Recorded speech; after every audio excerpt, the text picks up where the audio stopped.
Today we're talking about Palworld. This is the game the internet has been calling Pokemon with guns.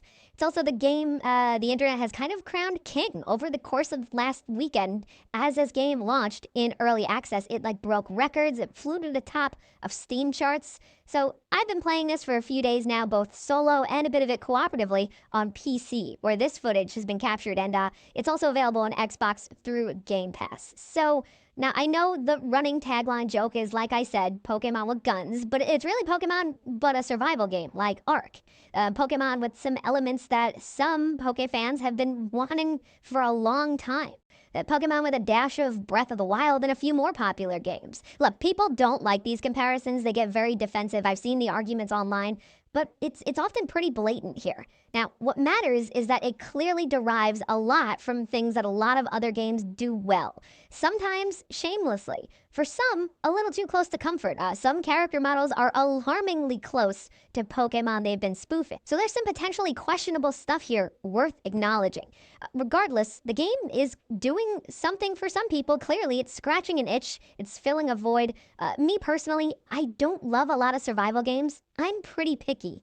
But I found myself hooked on this one. This game gives you a lot considering its early access. Yeah, it's a little jacked up. Some animations look weird or unfinished. Menus and some whole mechanics could use some complete tweaking. And there's more features I'd love to see. But even with the roughness, the early access-ness, it's a really fun time already. There's a lot against it though. It feels a bit cheap, almost like thrown together at times, and it can be devoid of any cohesive feel or personality with the world at times too. Sometimes almost like soulless. But hey, let's just get into it, explain the mechanics, and talk about everything. So if you don't like survival games, it's still very much the thing here. It's not the most intensive one. It's actually pretty casual, but you're chopping down trees, you're cooking and eating to keep your character healthy, and you're building primitive log cabins. But from there, the game very quickly gets you hooked onto its loop. Catching creatures with balls you throw at them.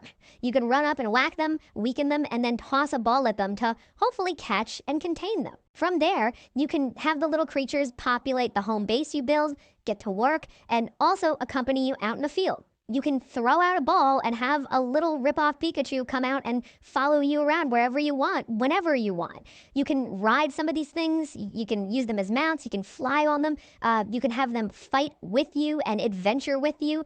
And that is just a cool thing, to have that fully, uncompromised here. Just having that creature with you doing whatever is cool. Yeah, they can only do so much, but you can teach them different attacks. You can command them to do those attacks. It's simple, it's accessible, and it's casual, but it gives you that good sense of poke freedom. You're catching these creatures for XP. So catch a bunch of the same one and get a big XP boost. Catch a new one you haven't seen yet, also you get a big XP boost.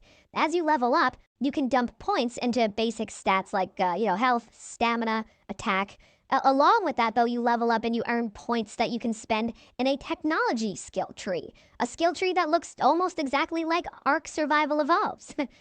Here, you unlock new things for you to craft and work on and improve everything. So go from cooking food over a campfire to using a real stove. Make more things to store your items. New weapons. Fences to defend your homestead. Stuff like that. Only in this game, you have Pokemon or whatever as your little workers. All of them have their own characteristics and specializations, and this is what makes the game feel a bit more interesting. Having a bunch of little creatures graze in a pen so you can harvest them for wool, while creatures with hands can plant seeds in your farms to grow food, and then the water creatures can come over and use their water powers to blast water onto the crops, or maybe power a mill to generate more material for building even better stuff. It's really fun when it all gets going.